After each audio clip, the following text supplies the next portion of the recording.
Alright, George. So I got one of my homeboys with me for my job. You know what I'm saying? Wanted to add him to the documentary, ask him a couple questions, Just another nigga from the hood. You know what I'm saying? We had Nardo on the first one. Now we gonna have George right here. Just, you know what I'm saying? More interviews like this to come when I drop my YouTube. First question I got for you, George, is, we the same age, 24 years old. And you got two kids, one boy, one girl. Yeah. So what was like the reason for your early fatherhood? You just want to have kids early, you ain't pull out? Like, what was that like for you? Nah, I ain't gonna lie. I ain't want to have kids this early, you know what I'm saying? But it just happened on some shit. Like, that's just life on some shit. Like, Speak up a little bit. I said, that's just life on some shit. Like, that shit just happened. Like, I ain't never expected me to have kids so early, I had my first jit, boy, at the age of 20. And I just, like, all the shit I used to do and all the shit I, like to do, I had to slow that shit down and cut that shit back. Because, once you have a kid, you can't really move how you want to move. Yeah. Like, you really can't move like that no more.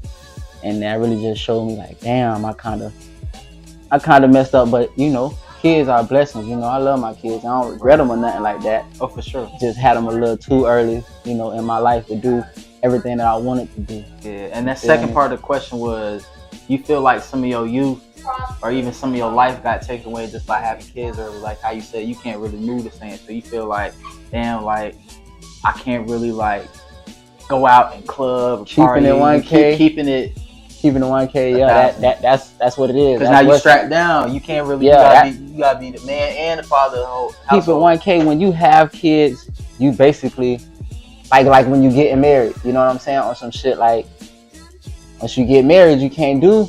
You know what I'm saying? Ain't no fucking around with no more hoes. You know what I'm saying? So I feel like having kids, you can still do what you want to do, but not how if you didn't have. You know what I'm saying? That child, like, you would move different if you didn't have a kid than, you know what I'm saying, with a kid. On some shit.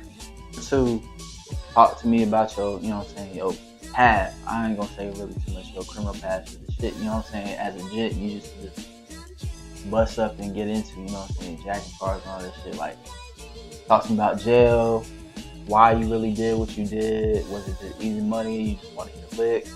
And what about jail made you say, I'm gonna go straight for my kids?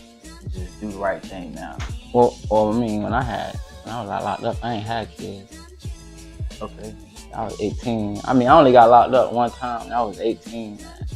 And jail ain't for me. And why I ain't really, started going back and doing that dumb shit is because, bro, jail, man, they tell you when to eat, you feel me, sleep. You can't do shit in that bitch. Like, it's like you basically waking up and you're repeating the same day over and over and over again. That shit driving bitch crazy. And then, like, really, when I was jacking cars and shit, I mean, it ain't really because I had to on some shit. Like, just the fun of it, and the excitement, trying to hang with the gang, trying to be cool, niggas trying to fit in on some shit. But it wasn't no shit like I had to. But you feel me? I wasn't rich or nothing. Nigga was still struggling and shit. Yeah. Money came in clutch when the nigga needed it, but it wasn't no shit that I needed to be doing. I could have been focusing my time on something else. Right. Type shit. That's how I feel. Alright, so you and I, for the past couple weeks now, have been working on music together. Made like 3-4 songs, just messing around and stuff. What made you solo want to get on music by yourself and rap? And when can we expect more music from you? Well, the solo rap, I ain't even gonna lie, it came from Big Bro. You feel me? My big brother, he was playing basketball, but he was doing his rapping shit too. He had his own little studio and we lived together type shit. Stayed my own dukes and everything.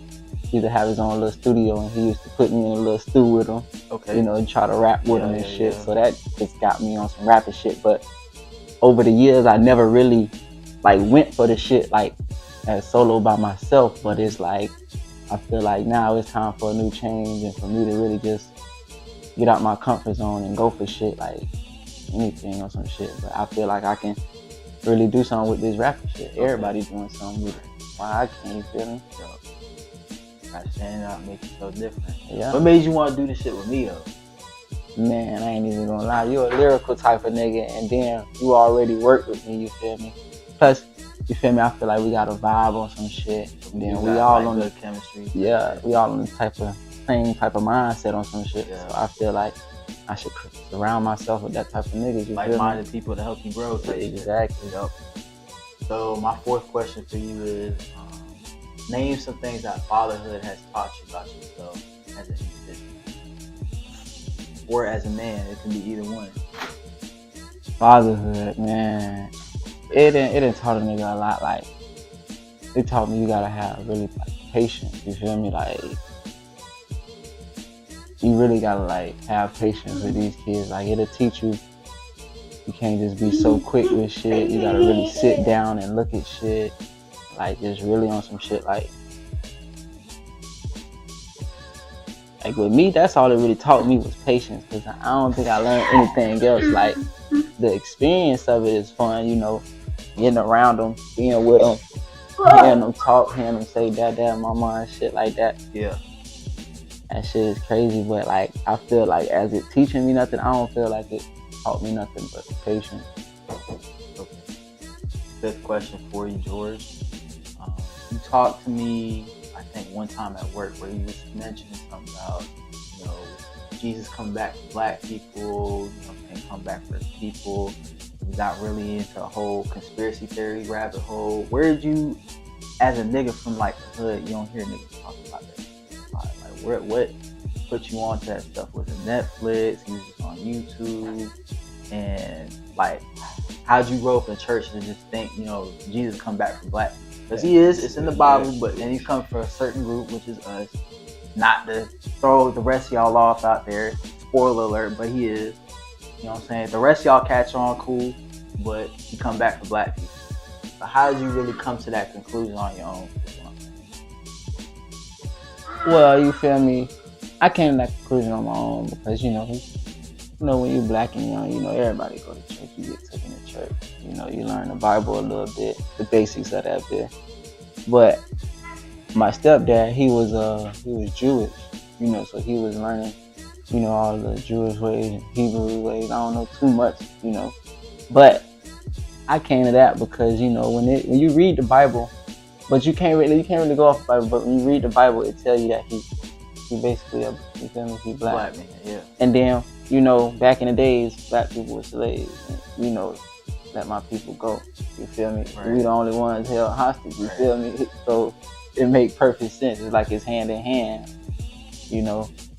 And then just to put that out there, another fact was that if you look in the book of Deuteronomy, chapter 28, it specifically mentions that one of the curse was that his chosen people would be in bondage for 400 years.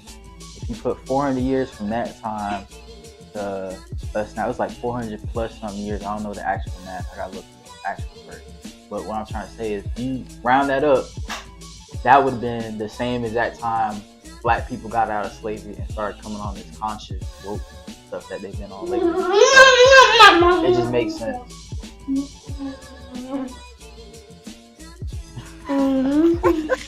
Sixth and last question, last but not least. If you could change one or two things in your whole entire life up to this point now at 24 years old, what would you change and do different? Damn. Like, when you say change, like, what you really mean, like, on some shit like this? You could change. Like, I wouldn't put myself in that situation. If I could have been in this place, I could have fucked with that girl to this girl. Like, regardless of what the situation, it could be anything. Yeah. I mean, yeah, I would change a lot of shit, man. But I mean, for one, I feel like I would really change like my high school years. I feel like if I would have graduated, settled down a little more and wasn't doing stupid shit, I feel like I would have been somewhere more successful in life. You feel me? That's just one of the biggest change I felt. But other than that, I wouldn't really change nothing else. That's about it. Just really trying to graduate. Okay. That's about it. It ain't too late, man. You can still get your GED. Yeah, I know, but I don't even know. Like, you know, I can really, you know, put my mind to it and do it, but yeah. Niggas in the damn pen can do that shit on some shit and graduate college and all that other shit. You could definitely get your shit in the free world. Hell yeah. But nah, other than that, I don't really have another change. I mean, I probably change, you know, a couple of other shit, but ain't nothing really serious. Yeah, for sure. Yeah.